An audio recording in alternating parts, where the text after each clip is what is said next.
Hello YouTube, D-Deckin here. And with 2018 almost over, some people find that a good thing. And others, well, they're still in 2017. But just like this time last year, we once again have a Pick a Gift campaign to look forward to into the New Year's. But before that, what is the Pick a Gift campaign? Well, every day when you log in, you get to choose between one of three items. You pick one to keep, and the other two are discarded. You don't get them. The idea behind this event is for you to weigh your options and pick the items you think are best for you. Some are better than others, and some aren't worth it. However, that is for you to decide, and that is the Pick a Gift campaign. Now, as I mentioned, the very first Pick a Gift was around this time last year, and since then I've made a video talking about each and every one as they've come out, and giving my general first impressions. From this past year, I've watched the Pick a Gift change a lot, with some improvements and, of course, some setbacks, but needless to say, I do enjoy talking about it each and every time, and honestly, I hope it continues into 2019, and I also hope to watch it evolve and continue to change, and try new things, in other words.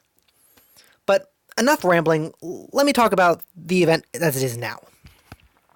So days 1, 3, and 5 remain relatively the same as the last Pick a Gift, with the addition, of course, of the dual crystals. Now, I've said in my previous video that I'm personally not that big of a fan of dual crystals. However, I do have to admit they have their uses. During the more recent DD Tower of Light event, I made a lot of use of the Extra Life Crystal that is available on day 2. So much so that I do have to admit, again, they are useful. But personally, I don't like them as much. They can't be used during ranked duels, and they just kind of sit there for me. But that's personally my opinion, and that's personally how I use them. If I don't want to use them, if I don't want to personally make use of the resources that are available to me, that is, of course, my choice. You, however, may find them. You may, of course, may very much like them. And again, everyone can pick the items they personally like. Me personally, though, I'd rather go with the gems in these days. Just because it's, well, 100 gems right there. But that's me, but that's just me. Days 2, 4, 6, and 8, however, are card days. On these days, you get a chance to get cards. Simple as that.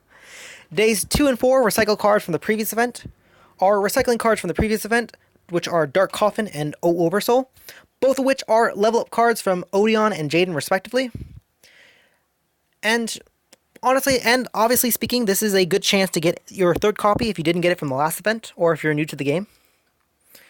Well, if you're new to the game, then this is probably your chance to get the first copy, and then you get 2 more copies as you level them up. Enough said. Now, generally speaking though, whenever they include character level up cards in the Pick a Gift, usually it's to quote-unquote hint at something. And honestly, I'm not, well, during the last video, I hinted that, well, I thought they were hinting at, there we go, with Dark Coffin being a hint to something like maybe Scrapdragon or something that would pop back or whatever. Whereas with O Oversoul, I was thinking that because it's vanilla Elemental Hero support, they might be hinting at some Neo support coming our way. Now, no news on Scrapdragon. No news on Scrapdragon. There might be some data miner that says he's in the code somewhere. I'm not quite sure. However, we do have Elemental Hero Chaos Neos in the Duel Chronicles event currently going on. Not the Neo support I was expecting, since there is more recent Neo support in the OCG card game. But needless to say, it could be some time before we get any kind of confirmation on these on what's being hinted here. But nevertheless, whether I would want to get a third copy of these cards or not, I'm still a little bit torn. As you can see on day 2, I picked Dark Coffin because I didn't want a crystal. I'll admit that. Even though it is the crystal that was useful in the DD Tower event, I'm still not going to pick it, just casually speaking. And once again, the rare tickets in this event really should be glossy rare tickets, because we already get rare tickets from just logging in every day. Which is kind of annoying, but so I picked Dark Coffin just because. Oversoul, I actually didn't pick Oversoul last time. I went with the gems, and this time around, I'm I'm not sure if I want a third copy over Soul. I mean, again, we already have Silent Doom, we have Swing of Memories. There are other ways to revive vanillas from the graveyard, not necessarily elemental heroes. But, I don't know, that's just me being a bit torn on the subject. I'll, of course, decide in the next couple days, and so will all you, of course, too. But moving on to the fun days, the days 6 and 8 are the new card days. And we got 2 new cards that are both to the game and to the event and to the game, which are Gen X Ally Chemist and Violon Delta.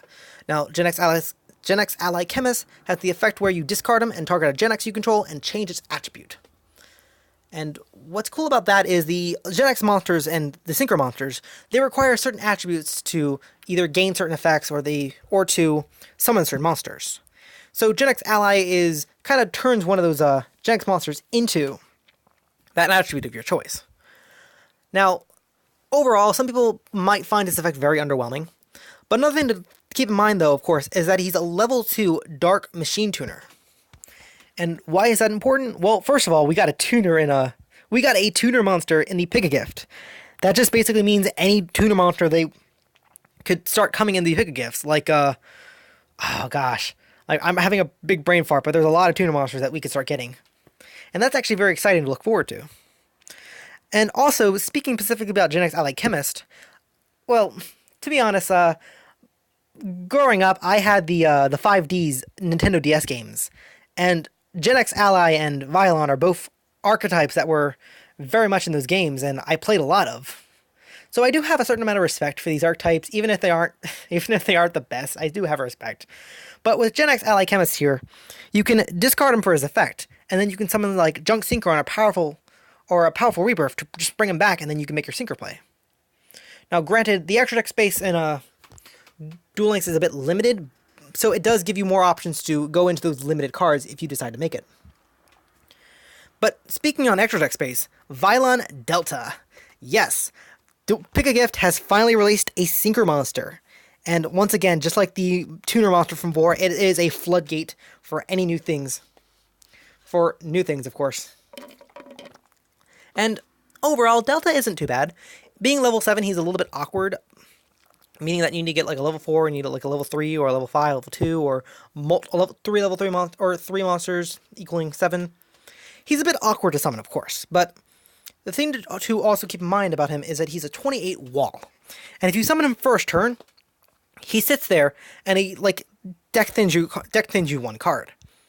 Not to mention, if you were to combine him with something like Violon Stella, I think it's Violon Stella, which which equips to whatever monster you sync, or equips to one monster you control, which is Delta, and any monster it battles, it destroys.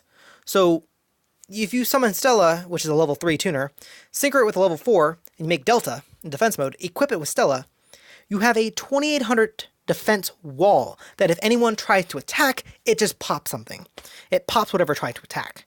Now, they don't have to necessarily succeed either. You can, like, mirror wall or wall disruption. They lose attack points, they crash into it, and then the monster just dies. Which, I mention that because Blue Eyes can easily just run over it with their 3k monsters, or their beat down 33 or whatever. So, again, Delta's very interesting. Obviously I don't have each of these, so they're definitely something to pick up. But when they do come back around for the next Pick-a-Gift, if they come back around, they probably will. I might pick another Chemist, but Delta I'm not quite sure. Because, again, extra deck space being limited as it is, I'm not sure if I would be able to even run 2 Deltas at all. Like, again, I'm excited for Synchro Monster showing up in the Pick-a-Gift, but that's also another thing to keep in mind. Like, when it comes back around, you get another chance to get another copy. And we already have another Violon that, whenever it attacks you, equip from your deck. So, the only thing Delta is doing is just deck thinning your deck it's just thinning your deck by 1 card during the end phase. But, needless to say, it's still something exciting to look forward to. Of course. Now, trying to wrap this up a little quickly, just not trying to take too long, I swear. Day 7 is still disproportionate. Rare gems are still more superior to super rares and ultra rare jewels. Day 9 is the elemental jewel day. You pick the element that you don't have as much of, And day 10 is the hardest choice of them all. I'm still not even sure which one I'm going to pick. But, rambling aside, what do you think? Do you like the Violon archetype? Do you like the Gen X Ally archetype? Do you hope for some new changes do you hope for new changes in 2019, or do you hope that they do something completely different? Let me know all this in the comments, and I hope you have a good day and the rest of the New Year's.